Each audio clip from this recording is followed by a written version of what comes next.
ಮೊದಲನೇದಾಗಿ ನಮ್ಮ ಗುರುಗಳಾದ ಡಾಕ್ಟರ್ ಸುಭಾಷ್ ಪತ್ರಿಜಿ ಗುರುಗಳಿಗೆ ನನ್ನ ಆತ್ಮಪೂರ್ವಕ ನಮಸ್ಕಾರವನ್ನು ತಿಳಿಸುತ್ತಾ, ಇವತ್ತಿನ ಈ ಒಂದು ವಿಷಯ ಏನಪ್ಪಾ ಅಂತಂದ್ರೆ ಶೂನ್ಯತೆ. ಶೂನ್ಯತೆ ನಮ್ಮ ಅಸ್ತಿತ್ವದ ಪರಮ ಸತ್ಯ. ಈ ವಿಷಯವಾಗಿ ಒಂದು ಆಳವಾದ ಜ್ಞಾನವನ್ನು ನೋಡ್ತಾ ಹೋಗೋಣ ಮಾಸ್ಟರ್ಸ್. ಅಂದ್ರೆ ಶೂನ್ಯತೆ ಅಂದ್ರೆ ಏನು, ಇದರಿಂದ ನಮಗೆ ಯಾವ ಒಂದು ಲಾಭಗಳು ಸಿಗ್ತಾ ಇದಾವೆ, ಅಂದ್ರೆ ಯಾವ ಯಾವ ಹಂತಗಳು ಇದರಲ್ಲಿದೆ, ನಮ್ಮ ಪ್ರತಿಯೊಂದು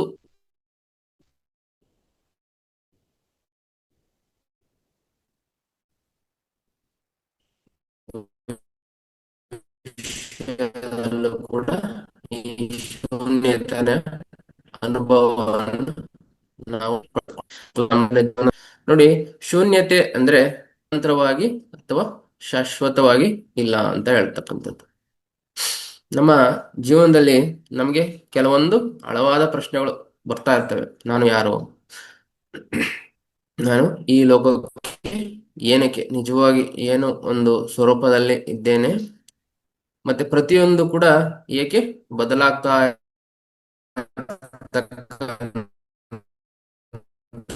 ಈ ರೀತಿ ಹಲವಾರು ಪ್ರಶ್ನೆಗಳು ನಮ್ಮಲ್ಲಿ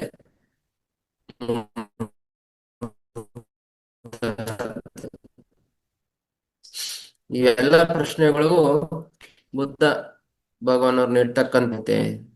ಅಂದ್ರೆ ಅದು ಯಾವುದೇ ಶೂನ್ಯತೆ ಅಂತಂದ್ರೆ ಏನು ನೋಡಿ.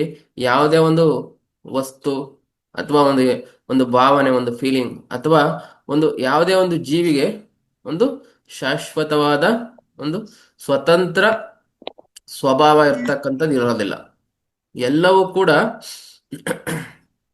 ಪರಸ್ಪರವಾಗಿ ಅವಲಂಬಿತವಾಗಿರ್ತಕ್ಕಂಥದ್ದು, ಒಂದಕ್ಕೊಂದಕ್ಕೆ ಕಾರ್ಯಕಾರಣಿಯಾಗಿ ಇರ್ತಕ್ಕಂಥದ್ದು. ಪ್ರತಿ ಕ್ಷಣ ಕೂಡ ಎಲ್ಲವೂ ಕೂಡ ಬದಲಾಗ್ತಾ ಇರ್ತಕ್ಕಂಥದ್ದು. ನೋಡಿ, ನಾವು ಜೀವನದಲ್ಲಿ ಯಾವುದೇ ಒಂದು ವಿಷಯ ತಗೊಂಡ್ರು ಕೂಡ ಕ್ಷಣ ಕ್ಷಣಕ್ಕೂ ಬದಲಾಗಿರ್ತಕ್ಕಂಥದ್ದು. ಅಂದ್ರೆ ಬುದ್ಧ ಏನ್ ಹೇಳ್ತಾರೆ ಅಂದ್ರೆ ಅನಿತ್ಯ, ಇಂಪರ್ಮನೆನ್ಸ್ ಬಗ್ಗೆ ತುಂಬಾ ಡೀಟೇಲ್ ಆಗಿ ಹೇಳಿದ್ದಾರೆ. ಈ ಶೂನ್ಯತೆನೂ ಕೂಡ ಅದರ ಒಂದು ಭಾಗ. ನೋಡಿ, ಈ ಶೂನ್ಯತೆ ನಮಗೆ ಒಂದು ಅರಿವಾದಾಗ ನಮ್ಮಲ್ಲಿ ಒಂದು ಪರಮ ಸತ್ಯ ಅಥವಾ ನಾವು ಇಟ್ಕೊಂಡಿರ್ತಕ್ಕಂಥ ನಾನು, ನನ್ನದು, ನಾನು ಹೀಗೆ ಇರಬೇಕು, ಈ ಎಲ್ಲವೂ ಕೂಡ ನಿಧಾನವಾಗಿ ಖಾಲಿ ಆಗ್ತಾ ಹೋಗ್ತದೆ ಅದರ ಜ್ಞಾನ ನಮಗೆ ಬಂದಾಗ. ಇದೇ ದುಃಖಕ್ಕೆ ಒಂದು ಮೂಲ ಇರ್ತಕ್ಕಂಥ ದುಃಖದ ಒಂದು ಮೂಲ ಕೂಡ ನಮಗೆ ಕಡಿಮೆ ಆಗ್ತಾ ಹೋಗುತ್ತೆ. ನಮ್ಮಲ್ಲಿರ್ತಕ್ಕಂಥ ಅಜ್ಞಾನನೂ ಕೂಡ ಕಳೆಯುತ್ತಾ ಹೋಗುತ್ತೆ. ಹಾಗೆ ನಮ್ಮ ಜೀವನದಲ್ಲಿ ಒಂದು ಹೊಸ ಜಾಗೃತಿಯನ್ನ ಮೂಡ್ತಕ್ಕಂಥದ್ದು. ಹಾಗಾದ್ರೆ ನಾವು ಶೂನ್ಯ ಅಥವಾ ಶೂನ್ಯತೆ, ಇದು ಯಾವುದೇ ಒಂದು ವಸ್ತು, ಸಂಬಂಧ ಅಥವಾ ಒಂದು ಆಲೋಚನೆ, ದೇಹ, ಇವೆಲ್ಲವೂ ಕೂಡ ನಮ್ಮಲ್ಲಿ ತಾತ್ಕಾಲಿಕವಾಗಿ ಬರ್ತಕ್ಕಂಥವು. ಅಂದ್ರೆ ಬರ್ತಾ ಇರ್ತಕ್ಕಂಥದ್ದು ಮತ್ತೆ ಮತ್ತೆ ಚೇಂಜ್ ಆಗ್ತಾ ಇರ್ತಕ್ಕಂಥದ್ದು. ಹಾಗೆ ಅದಕ್ಕೆ ತನ್ನದೇ ಆದ ಯಾವುದೇ ಒಂದು ಅಸ್ತಿತ್ವ ಇರೋದಿಲ್ಲ.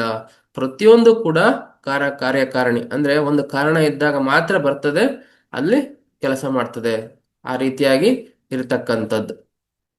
ಇದರಿಂದ ಈ ಬುದ್ಧ ಏನಪ್ಪ ಹೇಳ್ತಾರೆ ಅಂದ್ರೆ ಪ್ರತಿಯೊಂದರಲ್ಲೂ ಈ ಶೂನ್ಯತೆ ಇರ್ತಕ್ಕಂಥದ್ದು, ಇದೇ ಒಂದು ಅಸ್ತಿತ್ವದ ಪರಮ ಸತ್ಯ. ಯಾವುದಕ್ಕೆ ಆದ್ರೂ ಕೂಡ ತನ್ನ ಸ್ವಂತವಾದ ಅಸ್ತಿತ್ವ ಇರೋದಿಲ್ಲ, ಒಂದು ಸ್ವತಂತ್ರವಾದ ಸ್ವಭಾವ ಇರೋದಿಲ್ಲ. ಎಲ್ಲದೂ ಕೂಡ ಬದಲಾವಣೆಯನ್ನ ನೋಡ್ತಾ ಇರ್ತಕ್ಕಂಥದ್ದು, ಒಂದಕ್ಕೊಂದಕ್ಕೆ ಸಂಬಂಧಪಟ್ಟಿರ್ತಕ್ಕಂಥದ್ದು ಅಂತ ಹೇಳ್ತಾರೆ. ಅಂದ್ರೆ ಅವಲಂಬಿತವಾಗಿರ್ತಕ್ಕಂಥದ್ದು. ನಾವು ಈ ಶೂನ್ಯತೆಯನ್ನು ಅರಿತಾಗ ನಮ್ಮ ಮನಸ್ಸಿನಲ್ಲಿರ್ತಕ್ಕಂಥ ನಮ್ಮ ಮನಸ್ಸಿನ ಒಂದು ಮೃದುತ್ವ, ಹಾಗೆ ನಮ್ಮ ಸ್ವತಂತ್ರಗಳ ಒಂದು ಸಂಬಂಧಗಳ ಒಂದು ಸ್ವತಂತ್ರ, ಹಾಗೆ ನಮ್ಮ ಭಾವನೆಗಳ ಒಂದು ಸಮತೋಲನ, ಎಲ್ಲವೂ ಕೂಡ ನಮಗೆ ವಿಮೋಚನೆ ಆಗುತ್ತೆ ಅಥವಾ ಅರಿವಿಗೆ ಬರುತ್ತೆ ಅಂತ ಹೇಳ್ತಾರೆ. ಹಾಗಾದ್ರೆ ಶೂನ್ಯತೆ ಅಂದ್ರೆ ಏನು? ಇಷ್ಟೆಲ್ಲ ತಿಳ್ಕೊಂಡಿದೀವಲ್ವಾ? ಸಿಂಪಲ್ ಆಗಿ ಹೇಳ್ಬೇಕು ಅಂದ್ರೆ ಅದು ಯಾವುದಕ್ಕೆ ತನ್ನ ಅಸ್ತಿತ್ವ, ಏಕಾಂಗಿಯಾಗಿ ತನ್ನ ಅಸ್ತಿತ್ವ ಇಲ್ದಲೇ ಇರ್ತಕ್ಕಂಥದ್ದು. ಯಾವುದು ತನ್ನಿಂದ ತಾನೇ ಉದ್ಭವ ಆಗಿದೆ ಅಥವಾ ತನ್ನಿಂದಲೇ ಬರ್ತಾ ಇದೆ ಅಂತಕ್ಕಂಥದ್ದಿಲ್ಲ. ಒಂದಕ್ಕೊಂದು ಅವಲಂಬಿತವಾಗಿರ್ತಕ್ಕಂಥದ್ದು. ಪ್ರತಿಯೊಂದಕ್ಕೂ ಕಾರಣ ಕಾರ್ಯಗಳಿಂದಲೇ ಅದು ಇರ್ತಕ್ಕಂಥದ್ದು. ನೋಡಿ, ಯಾವುದಕ್ಕೂ ಕೂಡ ಒಂದು ಸ್ವಂತ ಅಥವಾ ಶಾಶ್ವತ ಸ್ವಭಾವ ಇರೋದಿಲ್ಲ. ಇದು ಸ್ವಭಾವ ಶೂನ್ಯತೆ ಅಂತ ಹೇಳ್ತಾರೆ. ನೋಡಿ, ಹಾಗಂದ್ರೆ ಒಂದು ವಸ್ತು ಅಂದ್ರೆ ಬೇರೆ ಬೇರೆ ತರ ಬದಲಾಗ್ತಾ ಹೋಗ್ತದೆ. ಈಗಿರ್ತಕ್ಕಂಥದ್ದು ಇನ್ನೊಂದು ಸ್ವಲ್ಪ ಹೊತ್ತಿಗೆ ಚೇಂಜ್ ಆಗ್ತಕ್ಕಂಥದ್ದು. ವಸ್ತ್ರಲ್ಲಿ ತಂದಾಗ ಯಾವ ರೀತಿ ಇರುತ್ತೆ, ಯೂಸ್ ಮಾಡ್ತಾ ಮಾಡ್ತಾ ಚೇಂಜ್ ಆಗ್ತಾ ಹೋಗುತ್ತೆ. ಅಥವಾ ಒಂದು ನೆರಳಲ್ಲಿ ಇಟ್ಟಾಗ ಒಂದು ಕಲರ್ ಇರುತ್ತೆ, ಬಿಸಿಲಿಗೆ ಬಂದಾಗ ಒಂದು ಚೇಂಜ್ ಆಗುತ್ತೆ. ಈ ರೀತಿಯಾಗಿ ಒಬ್ಬ ಮನುಷ್ಯನನ್ನೇ ತಗೊಂಡ್ರು ಕೂಡ ಅವನು ಹುಟ್ಟಿದಾಗ ಯಾವ ರೀತಿ ಮಗು ಸ್ಥಿತಿಯಲ್ಲಿ ಇರ್ತಾನೆ, ಹಾಗೆ ಬೆಳೀತಾ ಬೆಳೀತಾ ಅವನ ರೂಪಗಳು ಕೂಡ ಚೇಂಜ್ ಆಗ್ತಾ ಹೋಗ್ತಾ ಹೋಗುತ್ತೆ. ಅದು ಕೂಡ ಕ್ಷಣಿಕ, ಯಾವುದು ಕೂಡ ಪರ್ಮನೆಂಟ್ ಇರೋದಿಲ್ಲ, ಇಂಪರ್ಮನೆನ್ಸ್ ಅಂತ ಹೇಳ್ತಾರೆ. ಅದೇ ಬುದ್ಧ ಹೇಳ್ತಕ್ಕಂಥದ್ದು ಅನಿತ್ಯ, ಈ ಒಂದು ಸ್ಥಿತಿ. ಇಲ್ಲಿ ನಾನು ಅಂತ ಕೂಡ ಇರ್ತಕ್ಕಂಥದ್ದು ಕೂಡ ಶೂನ್ಯ. ನೋಡಿ, ನಮ್ಮ ಮನಸ್ಸು, ದೇಹ, ಇದು ಕೂಡ ಕ್ಷಣ ಕ್ಷಣಕ್ಕೂ ಬದಲಾವಣೆಯನ್ನ ನೋಡ್ತಾ ಇರ್ತಕ್ಕಂಥದ್ದು. ಯಾವುದು ಕೂಡ ಸ್ಥಿರ ಸ್ವರೂಪ ಅಂದ್ರೆ ಪರ್ಮನೆಂಟ್ ಒಂದು ಸ್ವರೂಪ ಅಥವಾ ಸ್ವಭಾವ ಇರ್ತಕ್ಕಂಥದ್ದಲ್ಲ. ಇಲ್ಲಿ ಕೆಲವೊಂದು 3 ಪ್ರಮುಖ ಆಯಾಮಗಳನ್ನ ಹೇಳ್ತಾ ಹೋಗ್ತಾರೆ. ಯಾವುದು ಅಂದ್ರೆ, ಮೊದಲನೇದು ರೂಪಶೂನ್ಯತೆ. ಅಂದ್ರೆ ಯಾವುದೇ ಒಂದು ವಸ್ತುಗಳಲ್ಲಿ ಸ್ಥಿರವಾದ ಒಂದು ಸ್ವಭಾವ ಇರುವುದಿಲ್ಲ. ಅಂದ್ರೆ ಒಂದು ಮರವನ್ನು ಎಕ್ಸಾಂಪಲ್ ಆಗಿ ತಗೊಂಡಿದ್ದಾರೆ. ಅಲ್ಲಿ ನೋಡಿ, ಒಂದು ಮರ ಆಗ್ಬೇಕು ಅಂದ್ರೆ ಮೊದಲು ಒಂದು ಬೀಜ, ಮಣ್ಣು, ನೀರು, ಬೆಳಕು, ಗಾಳಿ ಇವೆಲ್ಲದೂ ಕೂಡ ಒಂದಕ್ಕೊಂದಕ್ಕೆ ಅವಲಂಬಿತವಾಗಿರ್ತಕ್ಕಂಥದ್ದು. ಇದರಲ್ಲಿ ಯಾವ್ದಾದ್ರು ಒಂದನ್ನ ನಾವು ತೆಗೆದ್ರೂ ಕೂಡ ಅಲ್ಲಿ ತನ್ನ ಸ್ವಂತವಾದ ಅಸ್ತಿತ್ವ ಅದಕ್ಕೆ ಇರೋದಿಲ್ಲ. ಈ ಒಂದು ಬೀಜ ಮೊಳಕೆ ಹೊಡೆದು ಮರ ಆಗ್ಬೇಕು ಅಂದ್ರೆ ಇವೆಲ್ಲ ಕೂಡ ಕಾರ್ಯಕಾರಣಿಗಳು. ಇವು ಯಾವ್ದ್ರಲ್ಲೂ ಕೂಡ ಒಂದಿಲ್ಲ ಅಂದ್ರೂ ಈ ಮರಕ್ಕೆ ತನ್ನ ಸ್ವಂತವಾದ ಒಂದು ಸ್ವರೂಪ ಅಥವಾ ಒಂದು ಒಂದು ಸ್ವಭಾವ ಇರೋದಿಲ್ಲ. ಹಾಗಾಗಿ ಇಲ್ಲಿ ಮರ ನೋಡಿ, ಈ ಮರ ಅಂತಕ್ಕಂಥದ್ದು ಕೂಡ ಒಂದು ಶೂನ್ಯ. ಇದಕ್ಕೆ ತನ್ನದೇ ಆದ ಸ್ವತಂತ್ರವಾದ ಅಸ್ತಿತ್ವ ಖಾಲಿ ಆಗಿರತಕ್ಕಂಥದ್ದು. ಈ ರೀತಿಯಾಗಿ ಒಂದು ರೂಪ, ಒಂದು ಎಕ್ಸ್ಟರ್ನಲ್ ಒಂದು ರೂಪಕ್ಕೆ ಶೂನ್ಯತೆ ಎಕ್ಸಾಂಪಲ್ ಕೊಟ್ಟಿದ್ದಾರೆ. ಸ್ವಶೂನ್ಯತೆ ಅಂದ್ರೆ ಸೆಲ್ಫ್ ಎಂಪ್ಟಿನೆಸ್ ಅಂತ ಹೇಳ್ತಾರೆ. ನನ್ನಲ್ಲೂ ಕೂಡ ಯಾವುದೇ ಒಂದು ಸ್ಥಿರವಾದ ಒಂದು ಜೀವ ಅಲ್ಲ, ನಾನು ಕೂಡ ಒಂದು ಸ್ಥಿರವಾದ ಜೀವ ಅಲ್ಲ ಅಂತ ಹೇಳ್ತಕ್ಕಂಥದ್ದು. ನೋಡಿ, ಪ್ರತಿ ವರ್ಷ ನಮ್ಮ ದೇಹ ಯಾವ ರೀತಿಯಾಗಿ ರಚನೆ ಆಗುತ್ತೆ ಅಂತಂದ್ರೆ, ಒಂದು 7 ಇಯರ್ಸ್, ಎವ್ರಿ 7 ಇಯರ್ಸ್ ನಮ್ಮ ದೇಹ ಬದಲಾವಣೆಯನ್ನ ನಾವು ನೋಡ್ತಾ ಹೋಗ್ತೀವಿ. ಪ್ರತಿ ಕ್ಷಣ ಕ್ಷಣಕ್ಕೂ ಅದು ಬದಲಾವಣೆಯನ್ನ ಕಾಣ್ತಾ ಇರ್ತಕ್ಕಂಥದ್ದು.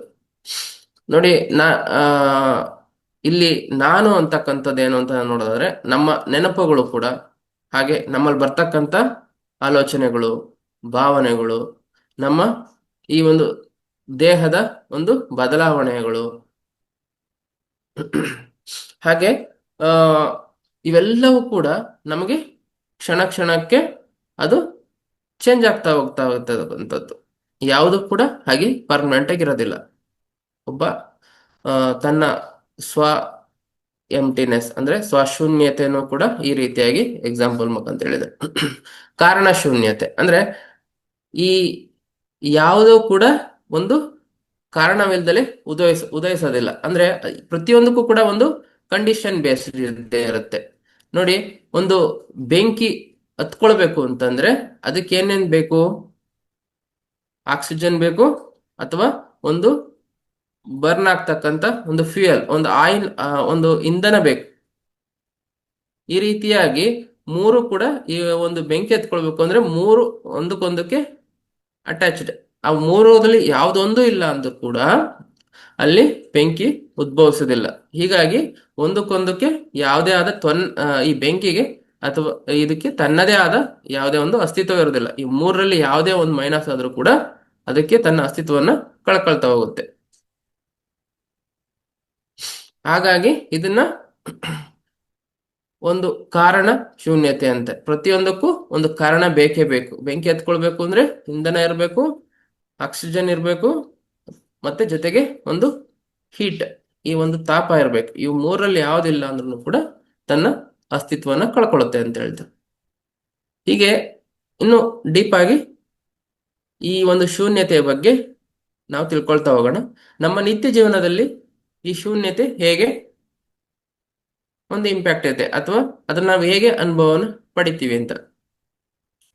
ನಾವು ಬೆಳಗ್ಗೆ ಎದ್ದ ತಕ್ಷಣ ನೋಡ್ತಕ್ಕಂಥ ಸೂರ್ಯೋದಯ, ಹಾಗೆ ಸಂಜೆ ಆದಾಗ ಸೂರ್ಯಾಸ್ತನ ನೋಡ್ತಾ ಇರ್ತೀವಲ್ವಾ. ಇದೆರಡೂ ಕೂಡ ಸೂರ್ಯೋದಯ ಮತ್ತು ಸೂರ್ಯಾಸ್ತ ಇದು ಯಾವುದೂ ಕೂಡ ನಿಜವಲ್ಲ. ಅಂದ್ರೆ ಸೂರ್ಯ ಹುಟ್ಟತಾನೆ ಮುಳುಗ್ತಾನೆ, ಕರೆಕ್ಟ್ ಅಲ್ವಾ? ಬಟ್ ಸೂರ್ಯ ಯಾವತ್ತೂ ಕೂಡ ಅಚಲವಾಗಿರ್ತಾನೆ, ಸೂರ್ಯ ಮುಳುಗೋದಿಲ್ಲ. ನಮ್ಮ ಭೂಮಿ ಸೂರ್ಯನ ಸುತ್ತ ತಿರುಗ್ತಾ ಇದ್ದಾಗ ಏನಾಗುತ್ತೆ ಅಂದ್ರೆ ಅದರ ಒಂದು ಆ ಸೂರ್ಯನ ನಮ್ಮ ಬೆಳಕು ನಮ್ಮ ಮೇಲೆ ಬಿದ್ದಾಗ ಸೂರ್ಯ ಉದಯ ಆಗುತ್ತೆ, ಅಥವಾ ಇನ್ನೊಂದು ಭಾಗದಲ್ಲಿ ನಮ್ಮ ಭೂಮಿ ಸುತ್ತಿದಾಗ ಸೂರ್ಯನ ಬೆಳಕು ಕಾಣದಲ್ಲೇ ಇದ್ದಾಗ ನಾವದು ಸೂರ್ಯಾಸ್ತ ಅಂತ ತಿಳ್ಕೊಂಡಿದೀವಿ. ಇದು ಪ್ರತಿಯೊಂದು ರೂಪದ ಹಿಂದೆ ಇರ್ತಕ್ಕಂಥ ಒಂದು ಶೂನ್ಯತೆ. ಅಂದ್ರೆ ಇದು ಇದೆ, ನಮಗೆ ಕಣ್ಣಿಗೆ ಏನ್ ಕಾಣಿಸುತ್ತೋ ಅದನ್ನ ಮಾತ್ರ, ಆ ಒಂದು ರೂಪ, ಆ ಚಿತ್ರವನ್ನು ಮಾತ್ರ ನಾವು ನಿಜ ಅಂತ ತಿಳ್ಕೊಳ್ತೀವಿ. ಆದ್ರೆ ಆ ಆ ರೂಪದ ಹಿಂದಿರ್ತಕ್ಕಂಥದ್ದು ಈ ಶೂನ್ಯತೆಯ ತತ್ವ. ಹಾಗೆ ಒಂದು ಅನುಭವ ಬರ್ತಕ್ಕಂಥದ್ದು. ನೋಡಿ, ನಾವು ಕತ್ತಲಲ್ಲಿ ನಡ್ಕೊಂಡು ಹೋಗ್ಬೇಕಾದ್ರೆ ಒಂದು ಹಗ್ಗ ಕಂಡ್ರು ಕೂಡ ಆಕ್ಚುಲಿ ಅದು ಬಂದು ಒಂದು ಹಗ್ಗ. ಅಲ್ಲಿ ನಮಗೆ ಅನುಭವಕ್ಕೆ ಬರ್ತಕ್ಕಂಥದ್ದು ಒಂದು ಈ ಹಾವು, ಇದು ಒಂದು ಭ್ರಮೆ. ಈ ಭ್ರಮೆಯ ಮುಖಾಂತರ ನಮಗೆ ಈ ರೀತಿಯಾಗಿ ಬದಲಾವಣೆಯನ್ನ ನಾವು ನೋಡ್ತೇವೆ. ಆದ್ರೆ ಈ ಭ್ರಮೆ ಅನ್ನೋದು ನಮ್ಮಲ್ಲಿ ಆಚೆ ಹೋದಾಗ, ಅಂದ್ರೆ ಆ ಭ್ರಮೆಯನ್ನು ನಾವು ತೆಗ್ದಾಕಿದಾಗ ನಮ್ಮಲ್ಲಿ ಆ ಒಂದು ಆಲೋಚನೆಯ ಒಂದು ಶೂನ್ಯತೆಯಿಂದ ನಾವು ಹೊರ ಬರ್ತೀವಿ. ಇದು ಒಂದು ನಮ್ಮ ದೈನಂದಿನ ಜೀವನದಲ್ಲಿ ನಮಗೆ ಶೂನ್ಯತೆ ಬಗ್ಗೆ ಜ್ಞಾನ. ಹಾಗೆ ಸಮುದ್ರದ ಒಂದು ಅಲೆಗಳು ನೋಡಿ, ಸಮುದ್ರದ ಅಲೆ ಎಷ್ಟು ಶಬ್ದ ಮಾಡ್ತಾ ಇರ್ತವೆ, ದೊಡ್ಡದಾಗಿ ಬರ್ತಾ ಇರ್ತಕ್ಕಂಥದ್ದು, ಚಿಕ್ಕದಾಗಿ ಬರ್ತಾ ಇರ್ತಕ್ಕಂಥದ್ದು. ಇದ್ರದ್ದೆಲ್ಲ ಮೂಲ ಏನಪ್ಪಾ ಅಂತಂದ್ರೆ ಜಲ, ಗಾಳಿ. ಹೀಗೆ ಒಂದಕ್ಕೊಂದಕ್ಕೆ ಕನೆಕ್ಟೆಡ್. ಯಾವುದಕ್ಕೆ ಆಗ್ಲಿ ತನ್ನ ಸ್ವಂತ ಅಸ್ತಿತ್ವ ಇರೋದಿಲ್ಲ.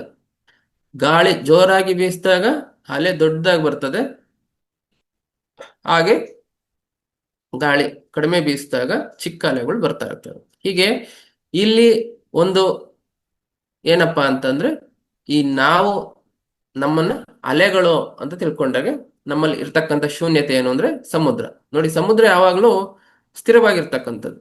ಈ ಗಾಳಿ ಬೀಸಿದಾಗ ಅದು ಅಲೆಗಳಾಗಿ ನಮಗೆ ಕಾಣಿಸ್ತಕ್ಕಂಥದ್ದು. ಹೀಗೆ ಪ್ರತಿಯೊಂದು ಕೂಡ ಒಂದಕ್ಕೊಂದಕ್ಕೆ ಸಂಬಂಧಪಟ್ಟಿರ್ತಕ್ಕಂಥದ್ದು. ತನ್ನದೇ ಆದ ಯಾವುದೇ ಅಸ್ತಿತ್ವ ಇರೋದಿಲ್ಲ. ಈ ಅಲೆಗಳಿಗೆ ಅಸ್ತಿತ್ವ ಇಲ್ಲ. ಈ ರೀತಿಯಾಗಿ ಶೂನ್ಯತೆಯನ್ನ ಹೇಳ್ತಾರೆ. ಹಾಗೆ ನಮ್ಮ ಭಾವನೆಗಳು ನೋಡಿ, ನಮಗೆ ಕೋಪ ಬರುವುದು ಯಾಕೆ ಅಂದ್ರೆ, ಯಾಕೆ ಕೋಪ ಬರ್ತದೆ? ನಮಗೆ ಯಾವುದೇ ಒಂದು ವಸ್ತುವಿನ ಮೇಲೆ ನಿರೀಕ್ಷೆ ಅಥವಾ ಯಾವುದೇ ಒಂದು ವ್ಯಕ್ತಿಯ ಮೇಲೆ ಒಂದು ಅಸಮಾಧಾನ, ಯಾರೋ ಆಡಿದಂತಕ್ಕಂಥ ಒಂದು ಪಾಸ್ಟ್ ನಲ್ಲಿ ಆಡ್ತಕ್ಕಂಥ ಒಂದು ಕೆಲವೊಂದು ಮಾತುಗಳು, ಅಥವಾ ಅವರಿಂದ ಆದಂತ ಒಂದು ನೋವು, ಈ ರೀತಿಯಾಗಿ ನಮ್ಮ ಮನಸ್ಸಿನ ಮೇಲೆ ಯಾವ ರೀತಿಯಾಗಿ, ನಮ್ಮ ಭಾವನೆ ಮೇಲೆ ಯಾವ ರೀತಿಯಾಗಿ ಇವು ನಮ್ಮ ನಿರೀಕ್ಷೆಗೆ ಅಥವಾ ನಮಗೆ ಬೇಕಾದಂತ ಒಂದು ಸ್ಥಿತಿನಲ್ಲಿ ನಮ್ಗೆ ಇಲ್ಲ ಅಂತಂದಾಗ ನಮಗೆ ಬರ್ತಕ್ಕಂಥದ್ದು ಕೋಪ. ಆಕ್ಚುಲಿ ಈ ಕೋಪಕ್ಕೆ ನಾವು ನಮ್ಮ ಒಂದು ಎನರ್ಜಿಯನ್ನ ನೀಡಿದಾಗ ಮಾತ್ರನೇ ಅದು ಉದ್ಭವ ಆಗುತ್ತೆ. ಅದಕ್ಕೆ ತನ್ನದೇ ಆದಂತ ಒಂದು ಅಸ್ತಿತ್ವ ಇಲ್ಲ. ಅದು ನಾವು ಬಂದ ತಕ್ಷಣ ರಿಯಾಕ್ಟ್ ಮಾಡ್ತೀವಿ, ಅಂದ್ರೆ ನಾವಲ್ಲಿ ಆ ಎನರ್ಜಿಯನ್ನ ನೀಡ್ತಾ ಇದೀವಿ ಅದಕ್ಕೆ. ಯಾರಾದ್ರೂ ಏನಾದ್ರು ಪ್ರಶ್ನೆ ಮಾಡಿದಾಗ ಅಥವಾ ಯಾರು ಏನಾದ್ರು ಒಂದ್ ಮಾತು ನಮಗೆ ಹೇಳ್ದಾಗ ನಮಗೆ ಇಮಿಡಿಯೇಟ್ ಆಗಿ ರಿಯಾಕ್ಷನ್ ಬರ್ತಕ್ಕಂಥದ್ದು. ಇದು ನಾವು ಕೊಡ್ತಕ್ಕಂಥ ಎನರ್ಜಿ. ಅಲ್ಲಿ ನಮ್ಗೆ ಅವೇರ್ನೆಸ್ ಅನ್ನೋದು ಮೂಡಿದ್ರೆ ನಾವು ಒಂದು ಯೋಚನೆ ಮಾಡ್ತೀವಿ, ಇದಕ್ಕೆ ನಾನು ಎನರ್ಜಿ ಕೊಡ್ಬೇಕಾ ಬೇಡವಾ ಅಂತ. ಹಾಗಾಗಿ ಈ ಕೋಪವು ಕೂಡ ಒಂದು ಶೂನ್ಯ, ಅಂದ್ರೆ ನಮ್ಮ ಈ ಒಂದು ಭಾವನೆಗಳು ಕೂಡ ಶೂನ್ಯತೆಯಿಂದ ಕೂಡಿದೆ.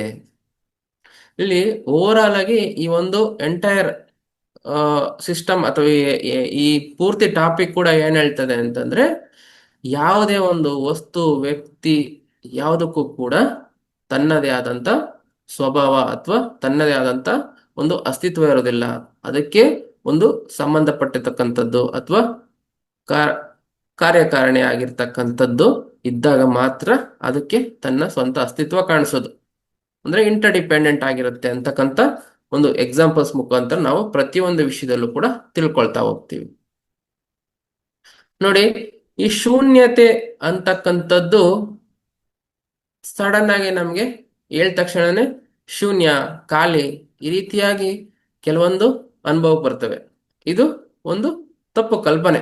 ಇದು ಆಕ್ಚುಲಿ ಶೂನ್ಯತೆ ಅಂತಂದ್ರೆ ಏನು ಇಲ್ಲ ಅಂತಕ್ಕಂಥ ಒಂದು ಪಾಠ ಅಲ್ಲ ಅದು.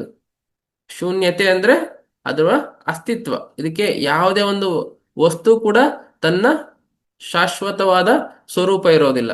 ಎಲ್ಲವೂ ಕೂಡ ಅವಲಂಬಿತವಾಗಿರ್ತಕ್ಕಂಥದ್ದು.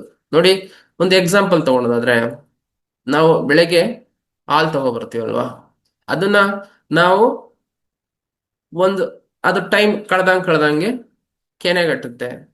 ಹಾಗೆ ಬಿಟ್ರೆ ಅದು ಮೊಸರು ಆಗುತ್ತೆ. ಹಾಗೆ ಅದರ ರೂಪ ಬದಲಾವಣೆ ಆಗ್ತಾ ಇರುತ್ತೆ. ಇದು ಯಾವ್ದ್ರ ಮೇಲೆ ಡಿಪೆಂಡೆಂಟ್? ತನ್ನ ಸ್ವಂತ ಇಚ್ಛೆಯಿಂದ ಅದು ಚೇಂಜ್ ಆಗ್ತಾ ಇಲ್ಲ. ನೋಡಿ, ನಮ್ಮ ಸುತ್ತ ಇರತಕ್ಕಂಥ ಎನ್ವಿರಾನ್ಮೆಂಟ್ ಅದು ಯಾವ ರೀತಿಯಾಗಿ ಕಂಡೀಷನ್ ಕೊಡ್ತಕ್ಕಂಥದ್ದು, ಅದ್ರ ಬೇಸಿಸ್ ಮೇಲೆ ಅದು ಬದಲಾವಣೆಯನ್ನ ಕಾಣ್ತಾ ಹೋಗುತ್ತೆ.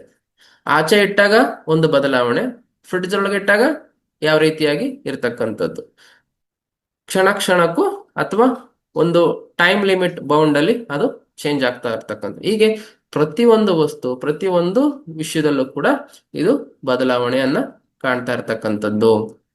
ಎಲ್ಲವೂ ಕೂಡ ಒಂದಕ್ಕೊಂದು ಪರಸ್ಪರವಾಗಿ ಅವಲಂಬಿತವಾಗಿರ್ತಕ್ಕಂಥದ್ದು. ಯಾವುದೇ ಒಂದು ಅಚಲವಾದ ಒಂದು ಪರ್ಮನೆಂಟ್ ಸ್ಥಿತಿ ಅಥವಾ ಅಸ್ತಿತ್ವ ಇರೋದಿಲ್ಲ. ಇದಕ್ಕೆ ಬುದ್ಧ ಹೇಳ್ತಾರೆ, ಶೂನ್ಯತೆಯನ್ನು ಶೂನ್ಯ ಅಂತ ಅರ್ಥ ಮಾಡಿಕೊಂಡವರು ಅತ್ಯಂತ ದೊಡ್ಡ ಅಜ್ಞಾನಿಗಳು.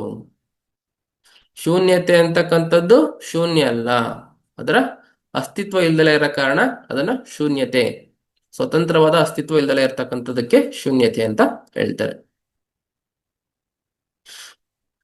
ಈ ಶೂನ್ಯತೆಯನ್ನು ಜ್ಞಾನ ಮತ್ತು ವಿಮೋಚನೆ, ಈ ಜ್ಞಾನವನ್ನು ಪಡೆದುಕೊಂಡು ನಾವು ಲಾಸ್ಟ್ಗೆ ಹೋಗ್ತಕ್ಕಂಥದ್ದು ವಿಮೋಚನೆ ಅಥವಾ ಮುಕ್ತಿ. ಈ ಒಂದು ಸ್ಥಿತಿಗಳು ಅಥವಾ ಈ ಒಂದು ಹಂತಗಳು 3 ಹಂತಗಳಾಗಿ ಹೇಳಿದರೆ, ಮೊದಲನೇದು ಬುದ್ಧಿ ಮತ್ತು ಜ್ಞಾನ. ಅಂದ್ರೆ ನಾವು ಎಷ್ಟು ಯಾವ ಮಟ್ಟದಲ್ಲಿ ನಾವು ಇದನ್ನ ಅರ್ಥ ಮಾಡ್ಕೊಳ್ತೀವಿ ಅಂತಕ್ಕಂಥದ್ದು. ಹೌದು, ಎಲ್ಲದೂ ಕೂಡ ಪರಸ್ಪರವಾಗಿ ಒಂದು ಅವಲಂಬಿತವಾಗಿದೆ, ಯಾವುದು ಕೂಡ ಶಾಶ್ವತ ಅಲ್ಲ. ಈ ಒಂದು ಜ್ಞಾನ ನಮ್ಮಲ್ಲಿ ಬೆಳೆದಾಗ ಈ ಒಂದು ಮೊದಲನೇ ಹಂತ, ಈ ಅರ್ಥ ಮಾಡ್ಕೊಳ್ತಕ್ಕಂಥ ಒಂದು ಮಟ್ಟವನ್ನ ನಾವು ಮೊದಲನೇ ಹಂತ ಅಂತ ಹೇಳ್ತೀವಿ.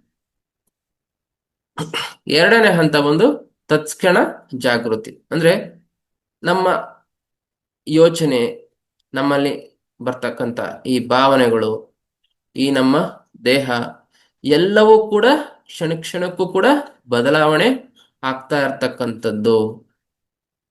ಈ ಒಂದು ಪ್ರತ್ಯಕ್ಷ ಅನುಭವವನ್ನು ನಾವು ಪಡೆದಾಗ ಈ ತತ್ಕ್ಷಣದಲ್ಲಿ ನಮ್ಮ ಆಲೋಚನೆಗಳು, ನಮ್ಮ ಈ ಭಾವನೆಗಳು ಎಲ್ಲವೂ ಕೂಡ ನಾವು ಅಬ್ಸರ್ವ್ ಮಾಡ್ತಾ ಇದ್ದಾಗ, ಈ ಧ್ಯಾನ, ಫಾರ್ ಎಕ್ಸಾಂಪಲ್ ಧ್ಯಾನ ಮಾಡ್ಬೇಕಾದ್ರೆ ಎಷ್ಟು ಆಲೋಚನೆಗಳು ಬರ್ತವೆ, ಎಷ್ಟು ಚೇಂಜಸ್ ನಮ್ಮಲ್ಲಿ ಕಾಣ್ತಾ ಇದೆ. ಹಾಗೆ ನಮ್ಮ ಒಂದು ದೇಹವನ್ನ ನಾವು ನೋಡ್ಕೊಂಡಾಗ ಮುಂಚೆ ಹೇಗಿದ್ವಿ, ಈಗ ಹೇಗೆ ಬೆಳೀತಾ ಇದೀವಿ, ಇದು ನೋಡಿ ಪ್ರತಿಯೊಂದಕ್ಕೂ ಬದಲಾವಣೆ ಇರ್ತಕ್ಕಂಥದ್ದು. ಈಗ ನಾವು ಈ ನಮ್ಮ ಈ ಭಾರತದಲ್ಲಿ ನಾವು ಬೆಳೀತಕ್ಕಂಥ ಒಂದು ಜನಾಂಗ ನೋಡಿದಾಗ, ಅಥವಾ ಬೇರೆ ಈಗ ಆಫ್ರಿಕನ್ ಕಂಟಿನೆಂಟ್ ಅಲ್ಲಿ ನೋಡ್ತಕ್ಕಂತಾಗ, ಇದು ಹೇಗೆ ಒಬ್ರು ಈ ಕಲರ್ ಅಲ್ಲಿ ಇರ್ತಾರೆ, ಇನ್ನೊಬ್ರು ಒಂದು ವರ್ಣ ಭೇದ, ಅಂದ್ರೆ ಈ ವರ್ಣ ಯಾಕೆ ಚೇಂಜ್ ಆಗ್ತಾ ಇದೆ, ಸ್ಕಿನ್ ಟೋನ್ ಅನ್ನೋದು ಏಕೆ ಚೇಂಜ್ ಆಗುತ್ತೆ, ಇದು ಒಬ್ಬ ವ್ಯಕ್ತಿಯಿಂದ ಅಥವಾ ತನ್ನಿಂದ ಕಂಟ್ರೋಲ್ ಮಾಡ್ತಕ್ಕಂಥ ಯಾವುದೇ ಕೆಪಾಸಿಟಿ ನಮ್ಮಲ್ಲಿ ಇಲ್ಲ. ಅದು ಅವಲಂಬಿತವಾಗಿರ್ತಕ್ಕಂಥದ್ದು ಈ ಒಂದು ಪರಿಸರ, ಈ ಎನ್ವಿರಾನ್ಮೆಂಟ್ ಅಲ್ಲಿ ಕೆಲವು ಕಡೆ ಹೆಚ್ಚು ಆ ಒಂದು ತಾಪ, ಆ ಒಂದು ಆ, ಪರಿಸರ ಇರೋದ್ರಿಂದ ಆ ರೀತಿ ಚೇಂಜಸ್ ಇರ್ತಕ್ಕಂಥದ್ದು ಅಲ್ವಾ. ಈ ಕೆಲವೊಂದು ಜನ ಸಮುದ್ರ ತೀರದಲ್ಲಿ ಜೀವನ ಮಾಡ್ತಾ ಇರ್ತಾರೆ, ಅಥವಾ ಈ ಸಿಟಿ ಸೈಡ್ ಅಲ್ಲಿ ಜೀವನ ಮಾಡ್ತಾ ಇದೀವಿ. ನಮ್ಮ ಒಂದು ಭಾವನೆಗಳು, ನಮ್ಮ ಒಂದು ಬಿಹೇವಿಯರ್ಸ್, ಹಳ್ಳಿಗಾಡಿನಲ್ಲಿ ಜೀವನ ಮಾಡ್ತಕ್ಕಂಥ ಜನ, ಈ ಒಂದು ನಗರದಲ್ಲಿ ಜೀವನ ಮಾಡ್ತಕ್ಕಂಥ ಜನ, ಅವರ ಒಂದು ಹಾವಭಾವ, ಈ ರೀತಿಯಾಗಿ ಪ್ರತಿಯೊಂದು ಚೇಂಜಸ್ ಇರುತ್ತೆ. ಒಬ್ಬ ಶ್ರೀಮಂತ, ಒಬ್ಬ ಬಡವ, ಅವರ ಒಂದು ಬಿಹೇವಿಯರ್ಸ್ ಕೂಡ ಚೇಂಜಸ್ ಇರುತ್ತೆ.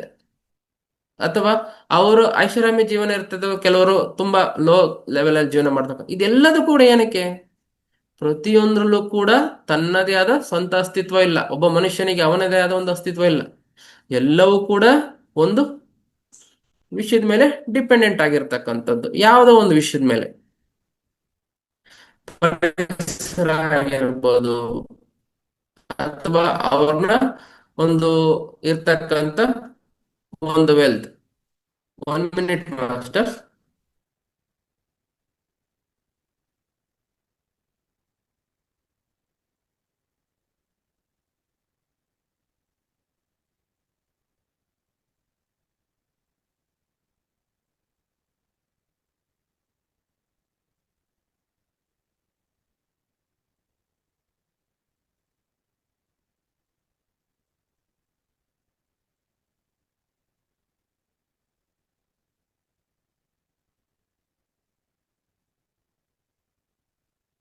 ಈ ಮನುಷ್ಯನಿಗೂ ಕೂಡ ತನ್ನದೇ ಆದ ಒಂದು ಪರ್ಮನೆಂಟ್ ಸ್ಥಿತಿ ಅಥವಾ ಪರ್ಮನೆಂಟ್ ರೂಪ ಅಂತಕ್ಕಂಥದ್ದು ಇರೋದಿಲ್ಲ.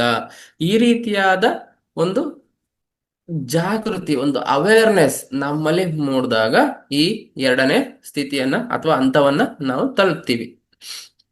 ಮೂರನೇದು ವಿಮೋಚನೆ. ಅಂದ್ರೆ ನಾನು, ನನ್ನದು, ಇವೆಲ್ಲ ಅವೇರ್ನೆಸ್ ಬಂದಾಯ್ತು ನಮ್ಗೆ. ಈ ಬುದ್ಧಿ, ಈ ಜ್ಞಾನ ಬಂದಿದೆ ನಮ್ಗೆ. ಈ ಕ್ಷಣದಲ್ಲಿ ಇದು ಇರ್ತಕ್ಕಂಥದ್ದು ತತ್ಕ್ಷಣವಾಗಿ ಅದು ಬದಲಾವಣೆ ಆಗ್ತಕ್ಕಂಥದ್ದು. ಈ ರೀತಿಯಾದ ಪ್ರತಿಯೊಂದು ನಮ್ಗೆ ಜ್ಞಾನವನ್ನು ಪಡೆದಾಗ ನನ್ನಲ್ಲಿರ್ತಕ್ಕಂಥ ನಾನು ನನ್ನಿಂದಲೇ ಆಗಿದ್ದು, ಅಥವಾ ಹೀಗೆ ನನ್ನ ಜೀವನ ಇರಬೇಕು, ಈ ರೀತಿಯಾದ ಹಲವಾರು ನಮ್ಮ ಭಾವನೆಗಳು ಕೂಡ, ಈ ಅಹಂಕಾರ, ಅಹಂಭಾವ, ನಾನು ಅಂತಕ್ಕಂಥದ್ದು ಅಹಂಭಾವ ಏನಿರ್ತಕ್ಕಂಥದ್ದು ಅದು ಕರಗ್ತಾ ಹೋಗುತ್ತೆ. ನನ್ನಿಂದಲೇ ಅಲ್ಲ, ನಾನೇ ಅಲ್ಲ. ನೋಡಿ, ಈ ಅಹಂ ಅಥವಾ ಈ ಒಂದು ಅಹಂಕಾರ ಕರಗಿದಾಗ, ಈ ನಾನು ಅಂತಕ್ಕಂಥದ್ದು ನಮ್ಮಲ್ಲಿ ಇಲ್ದಲೇ ಹೋದಾಗ, ಆ ಬಂಧನದಿಂದ ನಾವು ಮುಕ್ತವಾದಾಗ ನಮ್ಮಲ್ಲಿ ದುಃಖ. ನೋಡಿ, ಪ್ರತಿಯೊಂದು ವಿಷಯದಲ್ಲೂ ನಮಗೆ ಈ ದುಃಖ ಅಂತಕ್ಕಂಥದ್ದು ಬರ್ತಾ ಇದೆ. ಹೇಗೆ, ಏನಕ್ಕೆ ಅಂತಂದ್ರೆ, ಬುದ್ಧ ಏನ್ ಹೇಳ್ತಾರೆ ಅಂತಂದ್ರೆ, ದುಃಖದ ಮೂಲ ಕಾರಣ ಒಂದು ಆಸೆ, ಆ ಲಾಲಸೆ. ಅದರ ಹಿಂದೆ ನಾವು ಓಡಿದಾಗ ನಮಗೆ ದುಃಖ ಬರ್ತಕ್ಕಂಥದ್ದು. ನಾನು ಅಂತಕ್ಕಂಥದ್ದು ಕರಗಿದಾಗ ಪ್ರತಿಯೊಂದು ವಿಷಯದಲ್ಲೂ ಕೂಡ ಆ ದುಃಖ ಅಂತಕ್ಕಂಥದ್ದು ನಮಗೆ ಕ್ಲಿಯರ್ ಆಗ್ತಾ ಹೋಗುತ್ತೆ. ಈ ದುಃಖದ ಮೂಲಕವೇ ಈ ದುಃಖ ಅಂತ ಬೇಸ್ ಎಲ್ಲಿಂದ ಶುರುವಾಗುತ್ತೆ? ಆಸೆ. ಅದೆಲ್ಲ ಕೂಡ ಕರಗ್ತಾ ಹೋಗುತ್ತೆ ಅಂತ ಹೇಳ್ತಾರೆ. ನೋಡಿ, ಈ ಮೂರು ಸ್ಥಿತಿಗಳು, ಬುದ್ಧಿ, ಜ್ಞಾನ, ತತ್ಕ್ಷಣದವಾದ ಒಂದು ಬರ್ತಕ್ಕಂಥ ಜಾಗೃತಿ, ಹಾಗೆ ವಿಮೋಚನೆ, ಇದು ನಮ್ಮ ಜ್ಞಾನ. ಈ ಶೂನ್ಯತೆಯ ಜ್ಞಾನವನ್ನು ಪಡೆದಾಗ ನಾವು ವಿಮೋಚನೆಯ ದಾರಿಯಲ್ಲಿ ಹೋಗ್ತೀವಿ, ಅಥವಾ ಆ ದಾರಿಯನ್ನ ನಾವು ತಲುಪ್ತೀವಿ ಅಂತಕ್ಕಂಥದ್ದು. ಇನ್ನು ಈ ಶೂನ್ಯತೆ, ಇದ್ರ ಬಗ್ಗೆ ಇನ್ನು ಆಳವಾಗಿ ಆಧ್ಯಾತ್ಮಿಕವಾದ ಕೆಲವೊಂದು ಜ್ಞಾನವನ್ನ ತಿಳಿತಾ ಹೋಗೋಣ. ನೋಡಿ, ನಮ್ಮಲ್ಲಿ ಬರ್ತಕ್ಕಂಥ ಕನಸುಗಳು ಎಲ್ಲದೂ ಕೂಡ ಒಂದು ಸತ್ಯ ಆಗಿರೋದಿಲ್ಲ, ನೈಜವಾಗಿರೋದಿಲ್ಲ. ಆದರೆ ಅದರ ಅನುಭವ ನಮ್ಗೆ ಆಗ್ತಾ ಇರ್ತಕ್ಕಂಥದ್ದು. ನೋಡಿ, ಶೂನ್ಯತೆ ಅಂದ್ರೆ ಕನಸನ್ನ ನಿಜವೆಂದು ನಾವು ಭ್ರಮಿಸಕ್ಕಂಥದ್ದು. ಆಕ್ಚುಲಿ ಅದು ನಿಜ ಆಗಿರೋದಿಲ್ಲ, ಬಟ್ ಆ ಫೀಲ್ ನಮಗೆ ಬರುತ್ತೆ ಅದಕ್ಕಂಥದ್ದು. ಅದಕ್ಕೆ ಆದ ಒಂದು ಒಂದು ಪಿಕ್ಚರ್ ನಮ್ಮಲ್ಲಿ ಬರ್ತದಲ್ವಾ. ಆ ಒಂದು ಎಷ್ಟೋ ಜನ ಕನಸು ಬಿಟ್ಟು ಬಂದಾಗ ಆ ಒಂದು ಒಂದು ಆ ಏನೋ ಒಂದು ಆ ಎಮೋಷನ್ ಇಂದ ಎದ್ದು ಬಿಡ್ತಾರೆ, ಅಥವಾ ಒಂದು ಭಯದಿಂದ ಎದ್ದಾಗ ಅದೇ ಫೀಲಿಂಗ್ ಅಲ್ಲಿ ಇರ್ತಕ್ಕಂಥದ್ದು. ಯಾಕೆ ಇದು ನಮಗೆ ಮೂಡ್ತಾ ಇದೆ? ಇಲ್ಲಿ ಈ ಕನಸು ನಮ್ಗೆ ನಿಜ ಸ್ವರೂಪವನ್ನು ಕೊಡ್ತದೆ. ಅಂದ್ರೆ ಇದು ನಮ್ಮಲ್ಲಿ ಆಗಿದೆ ನಮ್ಮ ಜೀವನದಲ್ಲಿ ಆ ರೀತಿಯಾದ ಒಂದು ಫೀಲ್ ಕೊಡ್ತದೆ. ಬಟ್ ಅದು ನಿಜವಲ್ಲ. ಕ್ಷಣಕಾಲ ಆದ್ಮೇಲೆ ನಮ್ಗೆ ಅವೇರ್ನೆಸ್ ಬರುತ್ತೆ, ಆ ಜ್ಞಾನ ನಮಗೆ ಬರುತ್ತೆ. ಅಯ್ಯೋ ಇದು ಕನ್ಸಾ, ಶೇ ಅಂತ ಹೇಳ್ಬಿಟ್ಟು ಮರ್ತು ಬಿಡ್ತೀವಿ, ಬಿಟ್ಟು ಬಿಡ್ತೀವಿ. ಇದ್ರ ಇದು ಕೂಡ ಕ್ಷಣಿಕವಾದದ್ದು. ಈ ಕನಸು ಬರ್ತಕ್ಕಂಥದ್ದು ಯಾವುದೇ ಒಂದು ಭಯ, ಒಂದು ಖಿನ್ನತೆ, ಅಥವಾ ಯಾವುದೇ ಒಂದು ಪಾಸ್ಟ್ ಆಗಿರ್ತಕ್ಕಂಥ ಒಂದು ಇನ್ಫಾರ್ಮೇಶನ್ ಇಂದ ಬರ್ಬೋದು. ಈ ರೀತಿಯಾಗಿ ಒಂದಕ್ಕೊಂದು ತನ್ನದೇ ಆದ, ಈ ಕನಸಿಗೂ ಕೂಡ ತನ್ನದೇ ಆದ ಒಂದು ಅಸ್ತಿತ್ವ ಇರೋದಿಲ್ಲ.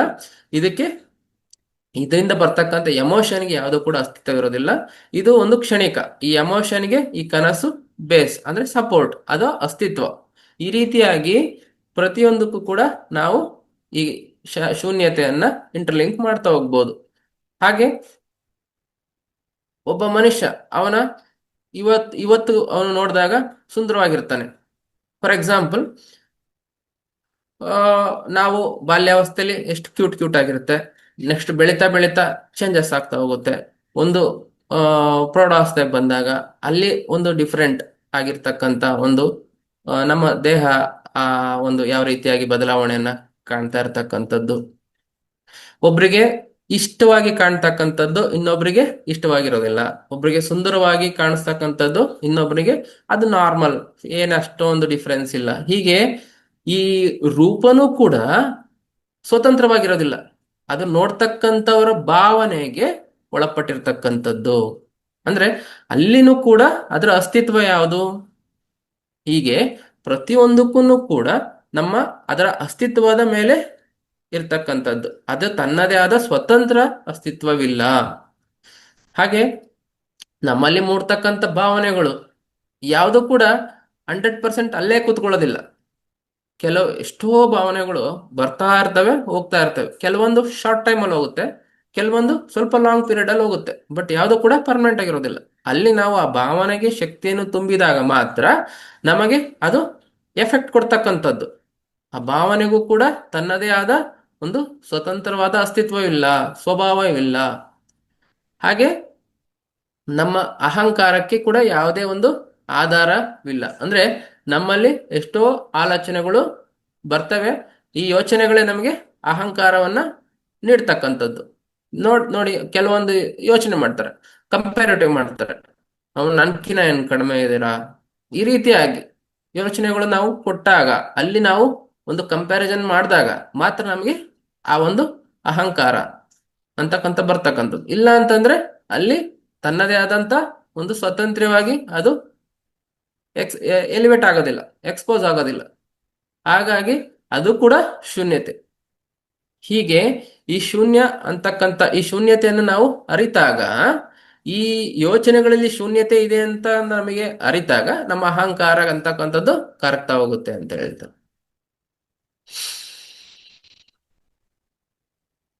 ನೋಡಿ, ಈ ಒಂದು ಶೂನ್ಯತೆಯನ್ನು ನಾವು ಸಿಂಪಲ್ ಆಗಿ ಒಂದು ಅರಿವಿಗೆ ತಗೊಂಡ್ಬರ್ಬೇಕು ಅಂತಂದ್ರೆ ಒಂದು ಚಿಕ್ಕ ಎಕ್ಸಾಂಪಲ್ ಅಥವಾ ಒಂದು ಚಿಕ್ಕ ಒಂದು ಎಕ್ಸಸೈಸ್ ಕೊಟ್ಟಿದ್ದಾರೆ. ಏನಪ್ಪಾ ಅಂತಂದ್ರೆ, ನಾವು ಕಣ್ಮುಚ್ಚಿ ಕೂತ್ಕೊಂಡಾಗ ಧ್ಯಾನವನ್ನು ಮಾಡ್ತಕ್ಕಂಥದ್ದನ್ನೇ ನಾವು ತಿಳ್ಕೊಳ್ಳೋಣ. ನಾವು ಧ್ಯಾನ ಮಾಡ್ಬೇಕಾದ್ರೆ ಕಣ್ಮುಚ್ಚಿ ಕೂತ್ಕೊಳ್ತೀವಿ. ಹಾಗೆ ಏನಾಗತ್ತೆ, ಎಷ್ಟೋ ಯೋಚನೆಗಳು ಬರ್ತದೆ. ಅಂದ್ರೆ ಈ ಆಲೋಚನೆಗಳು ನಮ್ಮಲ್ಲಿ ಉದಯಿಸ್ತಾ ಹೋಗ್ತದೆ, ಹಾಗೆ ಮಾಯವಾಗ್ತಾ ಹೋಗ್ತದೆ. ಇದು ಯಾವುದೂ ಕೂಡ ಪರ್ಮನೆಂಟ್ ಅಲ್ಲ. ಇಲ್ಲಿ ನಾವು ಈ ಒಂದು ಶೂನ್ಯತೆಯನ್ನ ಬೇಸಿಕ್ ಆಗಿ ಅಂಡರ್ಸ್ಟ್ಯಾಂಡ್ ಮಾಡ್ಕೋಬಹುದು, ಅಂದ್ರೆ ಅವೇರ್ನೆಸ್ಗೆ ತಗೊಂಡ್ಬರ್ಬೋದು. ಇದು ಯೋಚನೆ ಬರ್ತದೆ, ಹೋಗ್ತದೆ, ಅಲ್ಲಿ ಅದನ್ನ ನಿಲ್ಲಿಸ್ತಾ ಇದೀವಿ ಅಂತಂದ್ರೆ ಆಳವಾಗಿ ನಾವು ಅದಕ್ಕೆ ಸಪೋರ್ಟ್ ಕೊಡ್ತಾ ಇದೀವಿ. ಸಪೋರ್ಟ್ ಕೊಟ್ಟಾಗ ಏನಾಗುತ್ತೆ, ನಮ್ಮ ಮನಸ್ಸು ಅದು ಡಿಫರೆಂಟ್ ಡಿಫರೆಂಟ್ ಆಂಗಲ್ ಅಲ್ಲಿ ಬಿಡಿಸ್ತಾ ಹೋಗುತ್ತೆ. ಅಲ್ಲ, ನಾವು ಯಾವುದನ್ನೇ ಯೋಚನೆ ಹಿಂದೆ ಹೋಗುವುದಿಲ್ಲ, ನಾವದು ಅಬ್ಸರ್ವ್ ಮಾಡ್ತಾ ಇದೀವಿ, ಉಸಿರಾಟದ ಮೇಲೆ ಗಮನ ಕೊಡ್ತಾ ಇದೀವಿ ಅಂತ ಅವೇರ್ನೆಸ್ಗೆ ನಾವು ಬಂದಾಗ ಅದು ಮೂವ್ ಆಗುತ್ತೆ.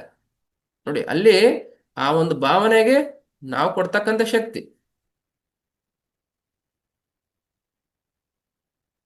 ಹಾಗೆ ನಮ್ಮ ಮನಸ್ಸನ್ನ ನಾವು ಗಮನಿಸೋಣ.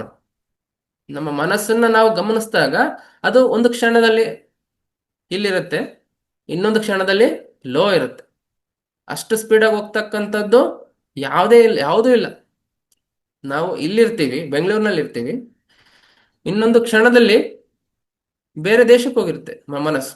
ಅಥವಾ ಒಂದು ವಿಷನ್, ಯಾವ ರೀತಿಯಾಗಿ ನಮ್ಮ ಮನಸ್ಸು ಫಾಸ್ಟ್ ಆಗಿ ಮೂವ್ ಆಗ್ತಾ ಇದೆ. ನಮ್ಮ ಮನಸ್ಸು ಕೂಡ ಒಂದು ಶೂನ್ಯ, ಅಂದ್ರೆ ಇದು ಯಾವುದು ಕೂಡ ಒಂದು ಸ್ಥಿರವಾಗಿಲ್ಲ. ನಾನು ಇದೇ ಪರ್ಮನೆಂಟ್ ಅಂತಕ್ಕಂಥದ್ದು ಪಿಕ್ಚರ್ ಇಲ್ಲ ಅದಕ್ಕೆ.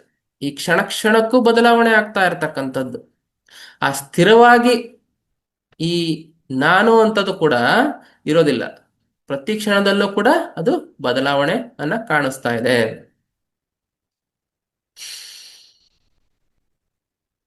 ಈ ರೂಪಗಳು ಬದಲಾವಣೆ ಅಂದ್ರೆ ನಾವು ಉಸಿರಾಟವನ್ನು ಮಾಡ್ತಾ ಇದೀವಿ, ಶಬ್ದ ಕೇಳಿಸ್ತಾ ಇದೆ, ಯಾವುದನ್ನೇ ಆಗ್ಲಿ ಒಂದು ಮುಟ್ಟಿದಾಗ ಒಂದು ಸ್ಪರ್ಶವನ್ನು ನಾವು ಅರಿವಿಗೆ ತಗೊಳ್ತಾ ಇರ್ತೀವಿ. ಎಲ್ಲದೂ ಕೂಡ ಕ್ಷಣ ಕ್ಷಣಕ್ಕೂ ಬದಲಾವಣೆಯನ್ನ ಕಾಣ್ತಾ ಇರತಕ್ಕಂಥದ್ದು. ಪ್ರತಿಯೊಂದು ಕೂಡ ಅನಿತ್ಯ, ಯಾವುದೇ ಕೂಡ ತನ್ನ ಸ್ವಂತ ಒಂದು ಅಸ್ತಿತ್ವವಿಲ್ಲ, ಸ್ವಭಾವವಿಲ್ಲ. ಈ ರೀತಿಯಾಗಿ ಬುದ್ಧರು ಏನ್ ಹೇಳ್ತಾರೆ ಅಂತಂದ್ರೆ, ಈ ಶೂನ್ಯತೆ ಅಸ್ತಿತ್ವದ ಒಂದು ಪರಮ ಸತ್ಯ. ಈ ಟಾಪಿಕ್ ನೋಡಿ, ಶೂನ್ಯತೆ ಅಸ್ತಿತ್ವದ ಒಂದು ಪರಮ ಸತ್ಯ ಅಂದ್ರೆ ಒಂದು ಅಸ್ತಿತ್ವ ಅದಕ್ಕಿದೆ ಅಂತಕ್ಕಂಥ ಒಂದು ಜ್ಞಾನ ನಮ್ಮಲ್ಲಿ ಇಲ್ಲ. ಯಾವುದಕ್ಕೂ ಕೂಡ ಅಸ್ತಿತ್ವದ ತನ್ನ ಸ್ವಂತ ಅಸ್ತಿತ್ವ ಇಲ್ಲ ಅಂತ ಒಂದು ಜ್ಞಾನವನ್ನ ನಮ್ಮ ತಿಳ್ಕೊಂಡಾಗ ಅದೇ ಪರಮ ಸತ್ಯ. ಅಂದ್ರೆ ಪ್ರತಿಯೊಂದಲ್ಲೂ ಶೂನ್ಯತೆ ಇದೆ, ಆ ಸ್ಥಿರವಾದದ್ದಲ್ಲ. ಆ ಸ್ಥಿರವಾಗಿ ಇಲ್ದಲೇ ಇದ್ದದನ್ನೇ ಒಂದು ಸತ್ಯ. ಈ ಜ್ಞಾನವನ್ನು ನಾವು ತಿಳ್ಕೊಂಡಾಗ ನಮ್ಮಲ್ಲಿ ಆ ಒಂದು ಮುಕ್ತಿ ಅಥವಾ ಒಂದು ನಿರ್ವಾಣ, ಲಾಸ್ಟ್ ಎಂಡ್ ಅಲ್ಲಿ ನಾವು ಹೋಗ್ತೀವಿ, ಆ ಒಂದು ಹಂತವನ್ನ ತಲುಪ್ತೀವಿ.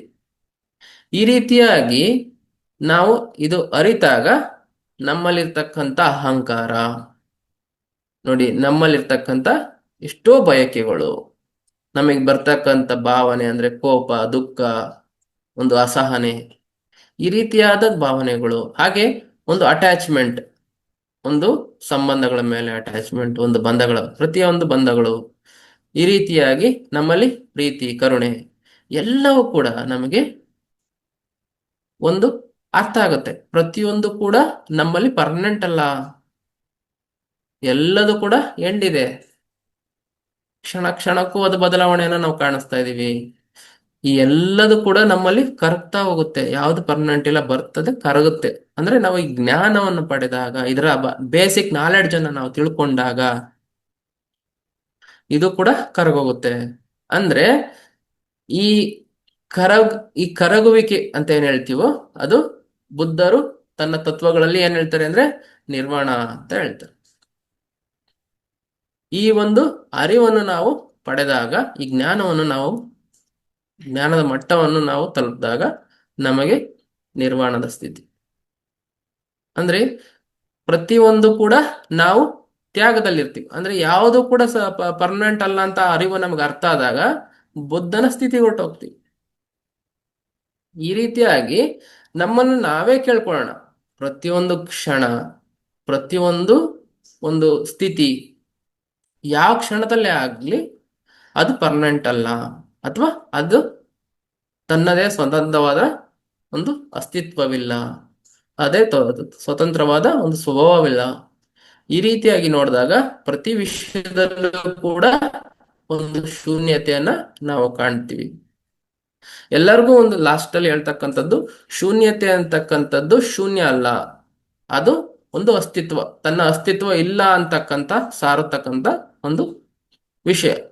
ಇದನ್ನ ನಾವು ಅರ್ಥ ಮಾಡ್ಕೊಂಡಾಗ ನಾವು ನಮ್ಮ ಒಂದು ಫೈನಲ್ ಡೆಸ್ಟಿನಿ ಅಥವಾ ಒಂದು ಮುಕ್ತಿ ಸ್ಥಾನಕ್ಕೆ ನಾವು ತಲುಪಲಿಕ್ಕೆ ಒಂದು ಪಾತ್ವೆ ಅಂತ ಬುದ್ಧರು ಹೇಳ್ತಾರೆ. ಮಾಸ್ಟರ್ಸ್, ಇಲ್ಲಿ ಈ ಶೂನ್ಯತೆ ಬಗ್ಗೆ ಡೀಪ್ ಆಗಿ ತಿಳ್ಕೊಂಡಿದ್ದೀವಿ. ಇಷ್ಟು ಹೇಳ್ತಾ ಇವತ್ತಿನ ಈ ಒಂದು ವಿಷಯವನ್ನ ಮುಗಿಸ್ತಾ ಇದ್ದೀನಿ ಮಾಸ್ಟರ್ಸ್. ಪ್ರತಿಯೊಬ್ಬ ಮಾಸ್ಟರ್ಸ್ ಕೂಡ ಈ ಒಂದು ವಿಷಯವನ್ನ ತಿಳಿಸ್ಲಿಕ್ಕೆ ಅವಕಾಶ ಕೊಟ್ಟಂತ ಈ ಒಂದು ಟೀಮ್ಗೂ ಕೂಡ, ಮಹಾವತಾರ್ ಫೌಂಡೇಶನ್ ಟೀಮ್ಗೆ ನನ್ನ ಆತ್ಮೀಯವಾದ ವಂದನೆಗಳನ್ನು ತಿಳಿಸುತ್ತಾ ಇವತ್ತಿನ ವಿಷಯ ಮುಗಿಸ್ತಾ ಇದ್ದೀನಿ ಮಾಸ್ಟರ್ಸ್. ಧನ್ಯವಾದಗಳು. Thank you master.